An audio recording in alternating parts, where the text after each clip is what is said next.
Мұқағали Мақатаев «Аққулар ұйықтағанда». Бұл поэмада бір жанұяның жалғыз баласы ауыр сырқатпен сырқаттанып қалады. Тәуіп шал баланы тек аққудың қанатымен аластаса ғана дертінен айырылады деп айтады. Сонда әкесі: «Мана күндіз тәуіп шал не деп кетті? Әлде өтірік, әлде шын демеп кетті».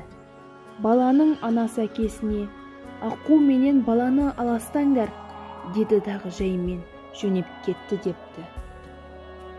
Анасы: «Қанша жерден тұрсаңшы, таяу қалды таң атуға, неткен жансың санасы жаратылған, манағы тәуіп шалдың айтқан сөзі ұмытылып кетті ме санатыңнан», деп айтса да, әкесінің аққуды өлтіруге дәті бармай, оның орнына анасы мылтығын алып, қасиетті аққулар мекендейтін көлге өзі барады.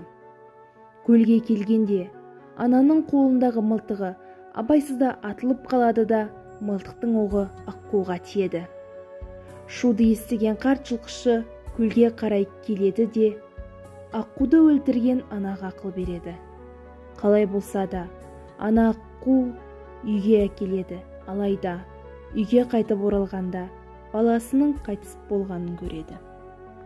Сондықтан да «Аққулар ұйықтағанда» өлеңінде орнында екен жетім көл жоғалмапты, ортаймапты немесе толалмапты, жағалауын жауыпты жасыл жалбыз, қасиетті аққулар оралмапты.